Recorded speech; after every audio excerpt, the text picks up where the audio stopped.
Ano ba sa tingin natin ng buhay natin dito sa lupa? How do we perceive? Paano natin tinitignan ito? Kung halimbawa sa isang sport, ano itong buhay natin kaya dito sa lupa? Sa panalin ninyo, ano kaya nasa Bible na sinasabi doon na kahalintulan ng buhay natin kung paano tayo namumuhay dito, anong sport yan? Our life is a marathon. Bakit yung marathon ka? Sa verse natin, malalaman natin. Ano ba yung verse natin? Basahin natin yung verse natin. Sabi ng Hebrew, chapter 12. Hebrew, chapter 12 po yun. Kaya yamang natutugtog tayo ng makapal na bilang ng mga saksi, itabi namang walang liwan na ang pagkakasalang pumipigil sa atin at ating takbuhin, may magtitiis ang takbuhin inilagay sa harapan natin. Namasdan natin si Jesus na gumawa at sumagdaan ng ating pananampalataya. Na siya, dahil sa kagalakan nilagay sa harapan niya, ay nagtiis sa krus na walang bahala ng kahihiyan at umupo sa kanan ng luklukan ng Diyos sapagkat dili-dilihin ninyo yung Yakob nagtiis ng gayo pagsalansa ng mga makasalanang laban sa kanyang sarili upang kayo wag magsinita at maglumaypay sa inyong mga kaluluwa. So ito po yung paghahalintulad.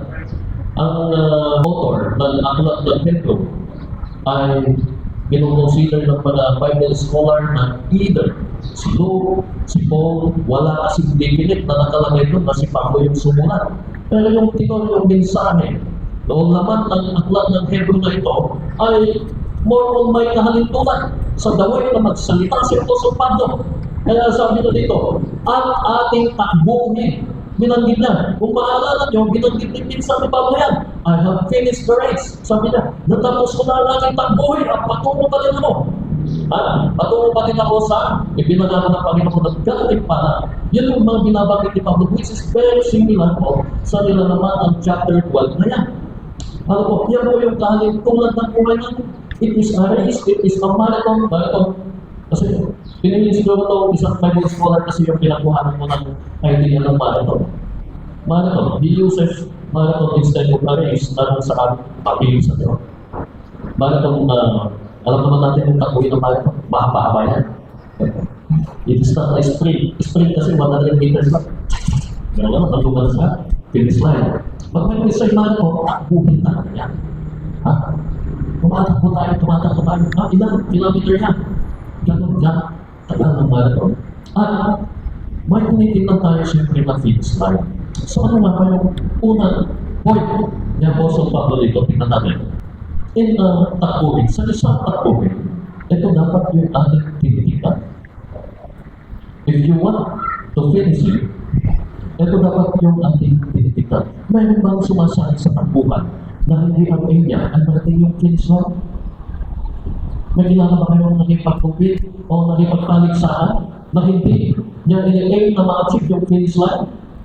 Wala tayong kilala gano'n. But in reality, sa buhay natin, madami po, spiritually speaking.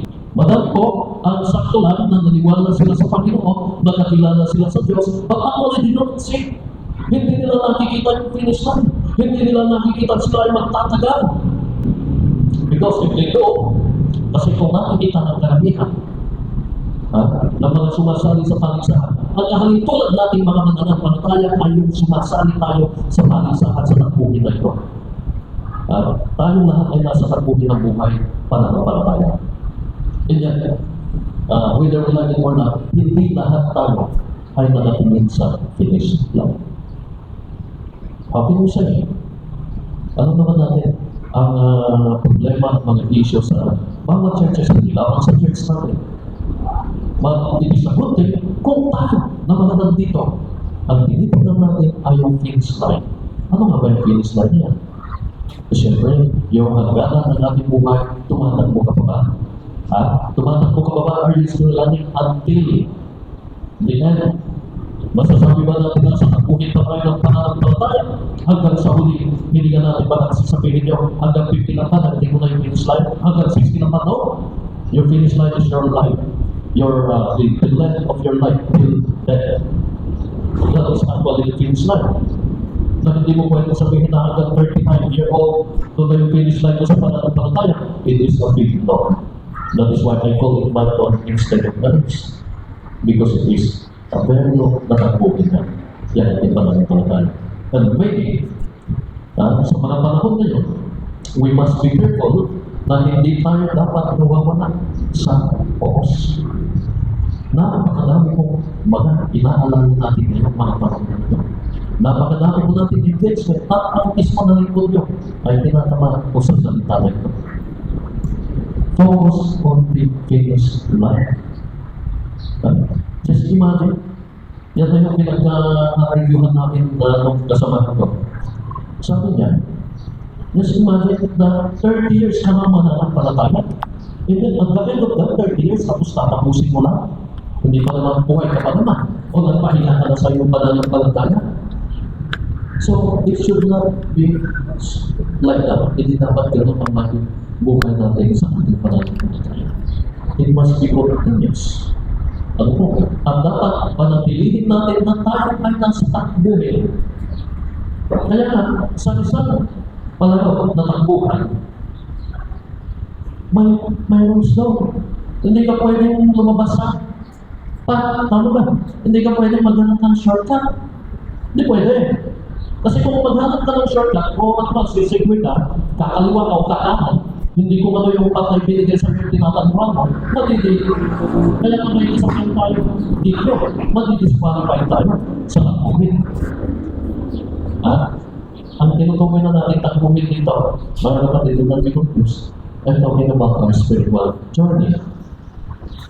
Kung tayo ay sumisegue, kumakaliwa tayo, kumakanan tayo, andito muna ako, saka na bumabalik na sa paglilingkod sa Panginoon. Saka na yan, medyo matagal pa naman, mahaba-haba pa yung buhay natin. Pero malakas pa naman ako, wala pa naman akong sakit. We can have a lot of reasons. Ano po, para i-postpone o mag-post sa ating takbuhin, sa ating pananampalataya pa again. Ano po, remember na sa isang takbuhin, may nag-video. O pwede pa naman akong gumawa ng mga kasalanan, nakihinap ko na lang ng tawag. Usually, yan yung mga nasabihan ng mundo. Okay na, magkasama muna tayo. E pwede naman yan ng tawag. May kung gano'n po kayo protection na tayo po ay nasa tamang takbuhin ng ating pananampalataya. So we must focus on the finish line. At ang nakikita natin sa finish line, siyempre, ang dadating na ito. Siyempre, ano naman natin na may pangako ang Panginoong Jesus. Kaya po kapag na nag-iisip yung napapagod na tayo, just think of that. Sa finish line, there is a blessing, there is a reward kapag na tinapos naman natin yung ating takbuhin sa ating pananampalataya. Kaya napakahalaga na natin kung matapos ito, inumpisahan po natin ang ating pananampalataya sa Diyos, tatapusin na wala natin hanggang sa huling hininga. Kaya po ba? Wala po sa atin kahit na tayo po ang kumahalaw. Wala sa tayo na sinusubukan natin. Kasi ito na yung lifetime commitment natin. A relationship with the Lord is a lifetime commitment. Ano po? Na once na ikaw nag-ipagrelasyon sa Panginoon, hindi po yan mag-dinala yung commitment lang. Na okay lang gawin natin ang lahat ng gusto natin gawin. It is a commitment. Kung paano ang relasyon ng mag-asawa ay commitment, it requires commitment para matawag ang relasyon niya. Kasi kung wala ang commitment, how can you say that that is a relationship? So, there are levels of commitment. Ang commitment mo sa kaibigan, may level lang yung kaibigan. Mas malalim ang commitment mo sa asawa, sa pamilya mo. Then, how about that? Kumusta po yung level of commitment natin?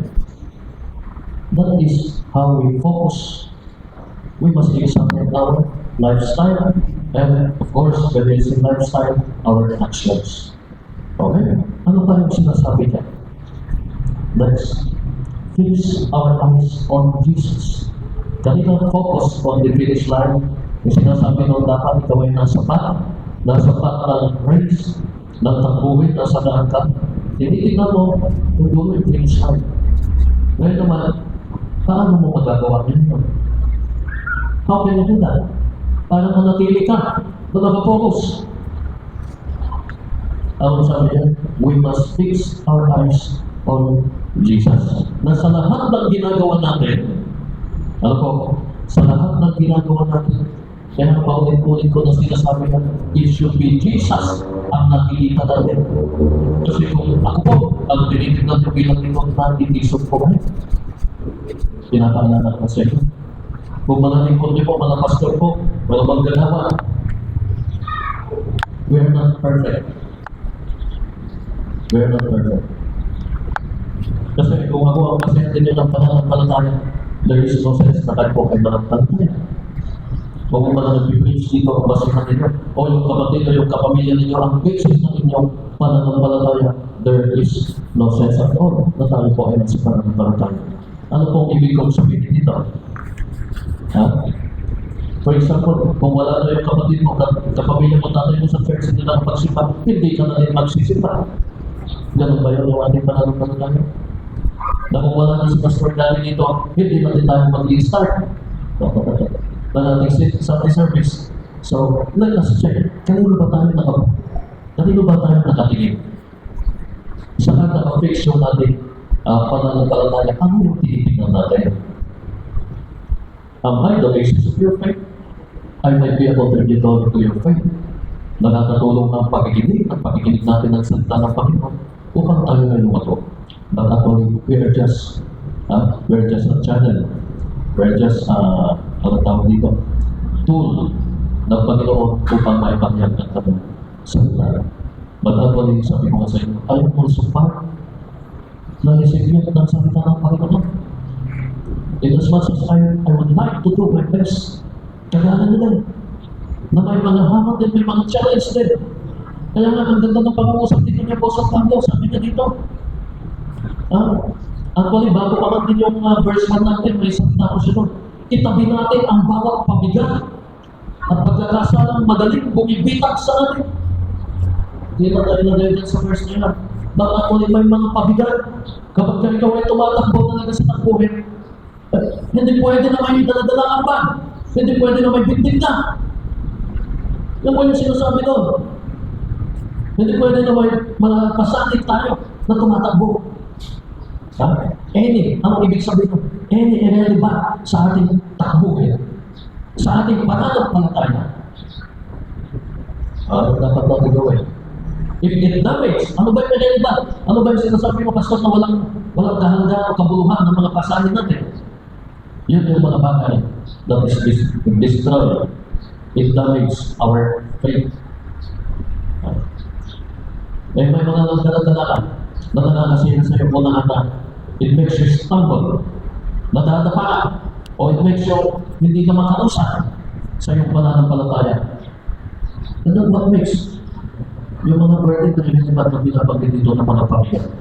Sino po dito sa atin? Kung mayroon po ba tayo pamilya? Sa ating pananampalataya. Meron bang humahatak sa atin upang hindi patuloy sa ating takbuhin sa Panginoon? Ano yung mga bagay na humahatak sa atin? Pabalik. O instead of moving forward, those are the things that keep us moving backward. Hindi tayo pasulong o di patatras. We must fix our eyes on Jesus.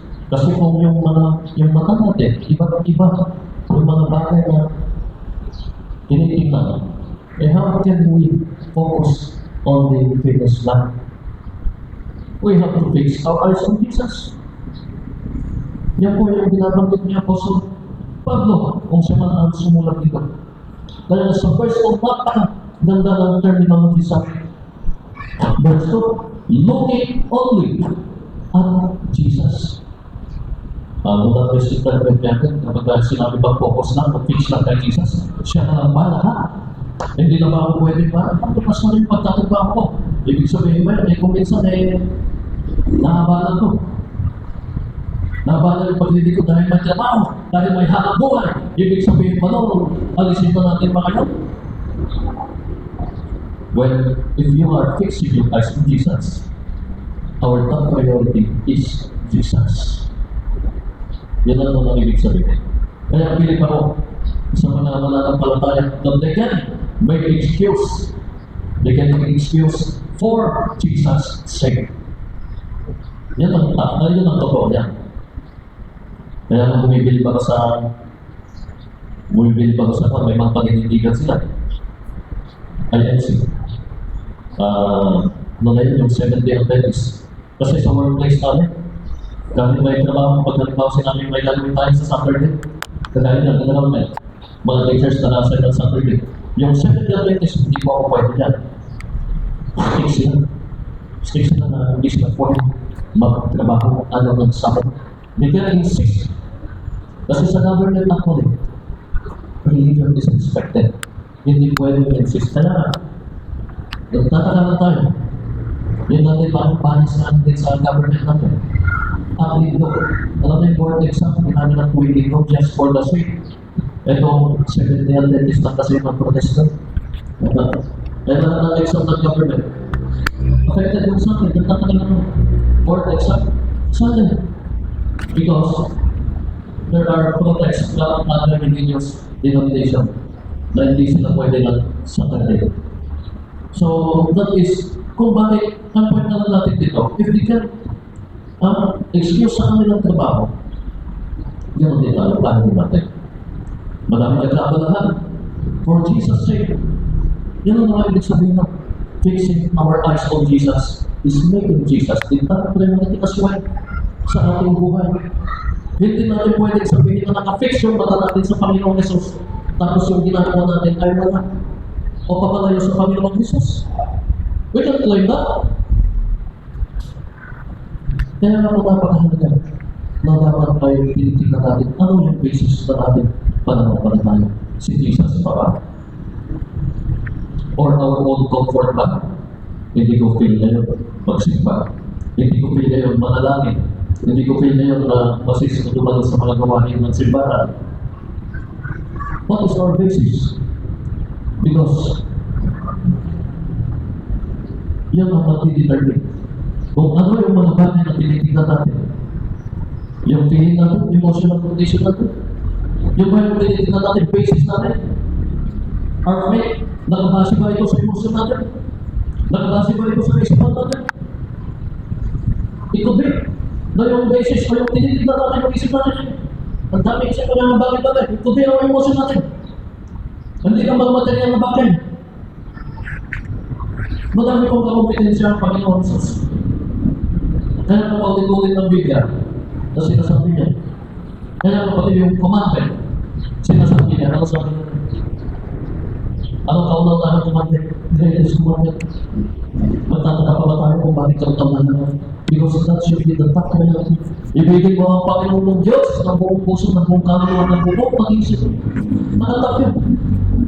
Pagdating mismo sa pag-uusap ng Panginoong Jesus, gano'n din sinasabi niya. Seek ye first. Matthew 6:33. Mark 12, verse 132. Oh, yung mga pangunahan.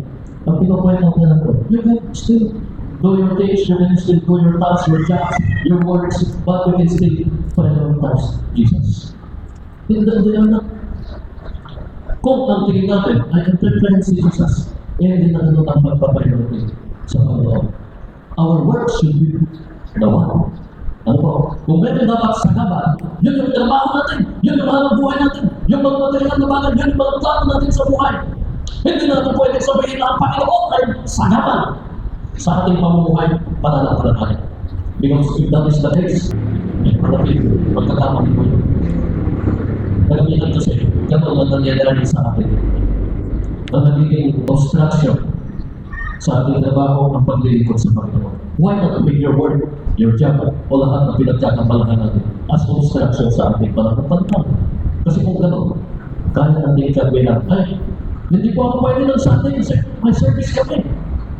May nag-imbita sa'yo. We have service, we have our own worship service in the church.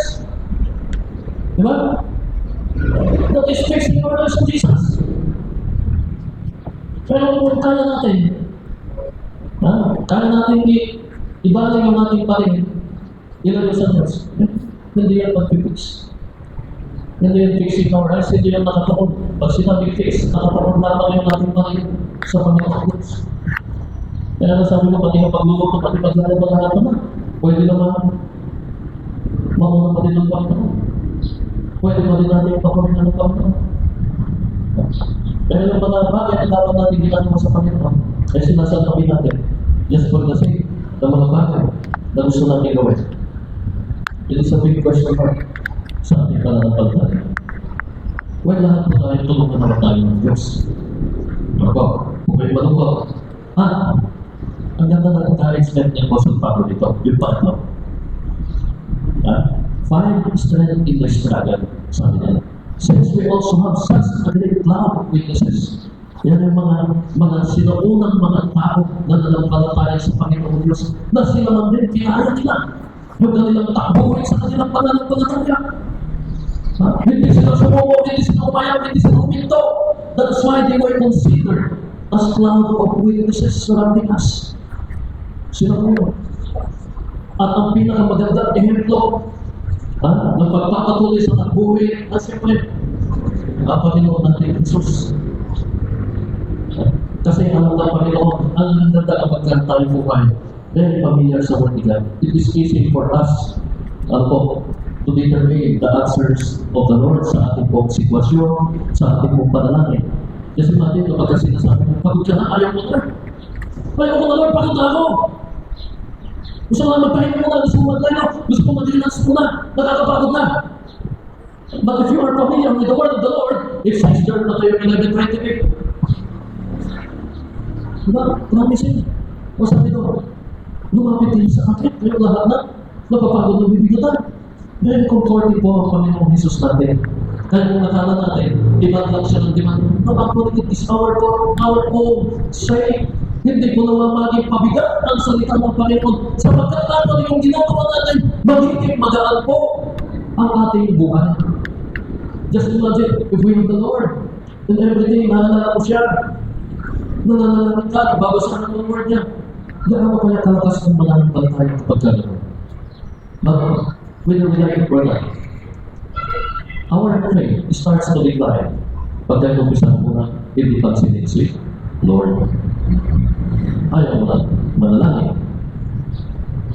Kahit na nag-scroll ka sa Facebook mo, pagdating mo natin ka lang religious na post, just wait, patas siya. Sino tatawag dito? Take note. Ako, may time, dumating ako sa kanyang punto. So, it must be, baka may something na problema tayo spiritual. Kung mga spiritual na bagay ay sinaswipe, ang tawag, up mo na lang. Whether it's done online or else, literally, na ginagano na taas muna ka dyan. Kung gano'n na nagiging mindset ng behavior natin, that is, kung sa, ang tawag dito, traffic light, nasa orange na po tayo. Kapag pinampas mo na ng ganyan yung mga spiritual na bagay, mas, nasa orange. Naitanong mo lang ng traffic light? No, your life. Alam natin natin kung anong ilaw na natin. Are we still on green, orange, or red? Kapag na nag-orange na tayo, then we must focus and go back to Jesus. Ako ba yan? And ito ba? Find strength in the struggle. Consider him who has been grown, endured such hostility by sinners against himself.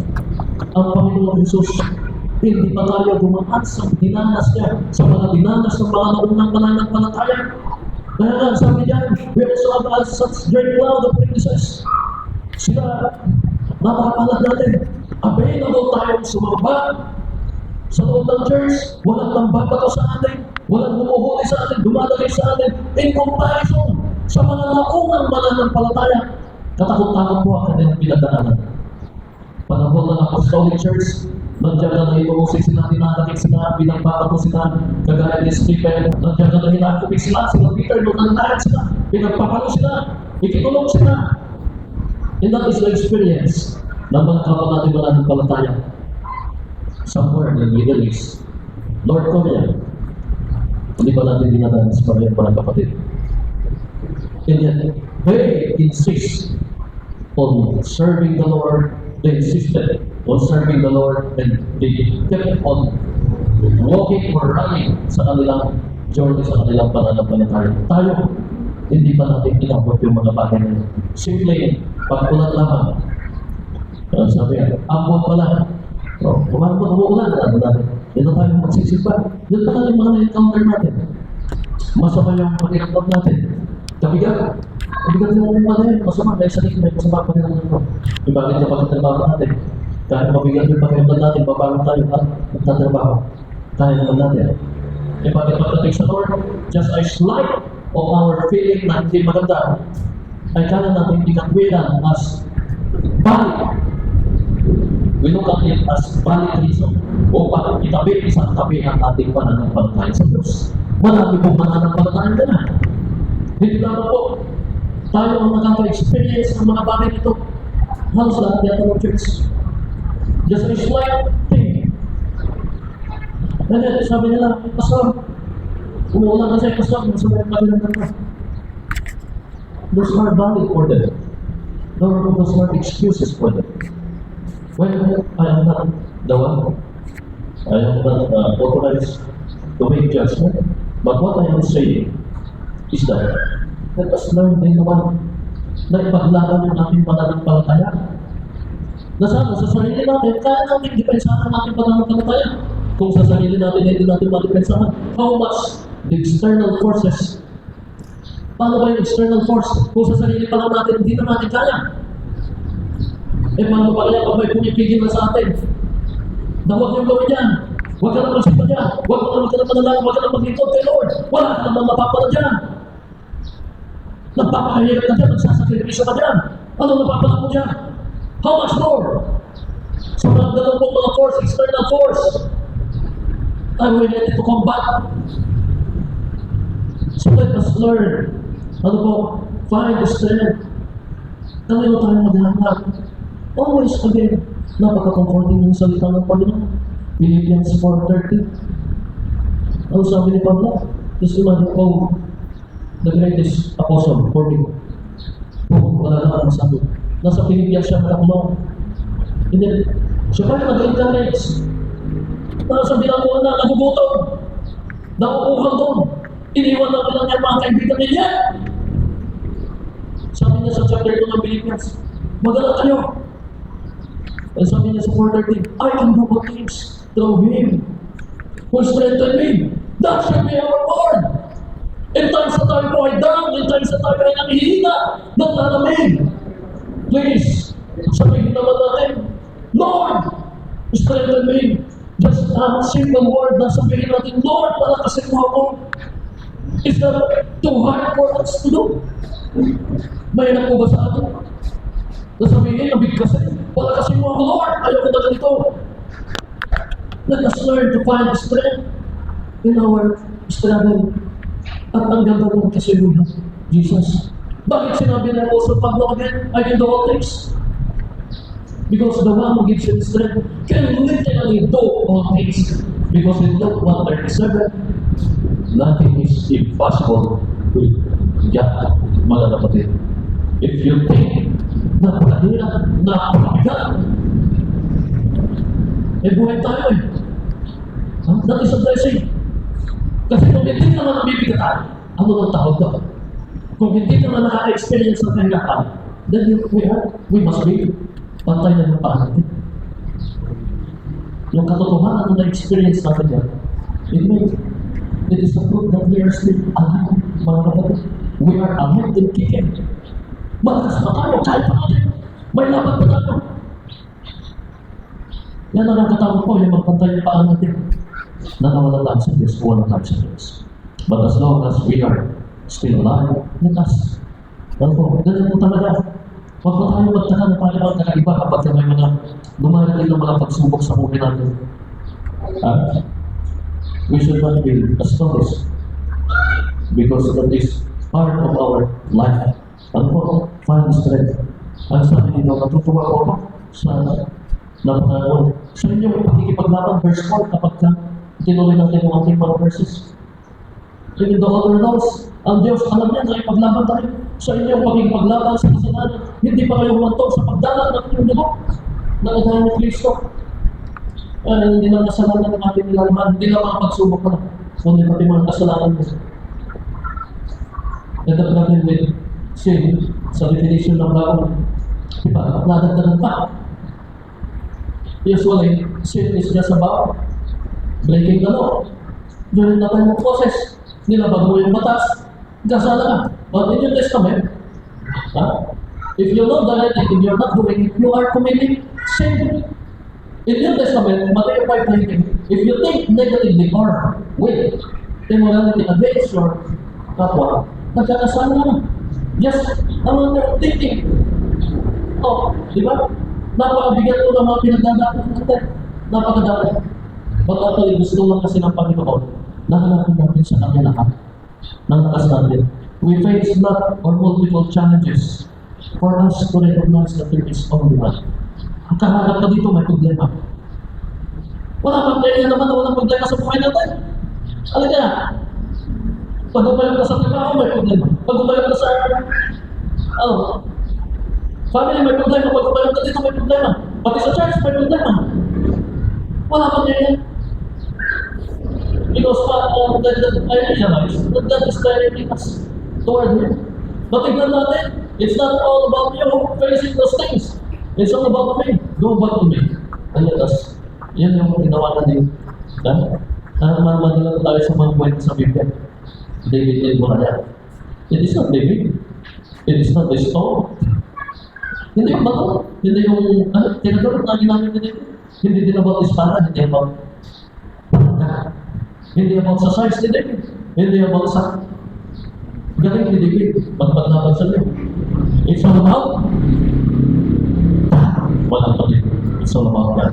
So find strength in God. Sa Diyos natin, hanapin ang ating lakas. Ewan po ba? Magandang pag-uusap sa ating lahat. At yan po sa ng Panginoon.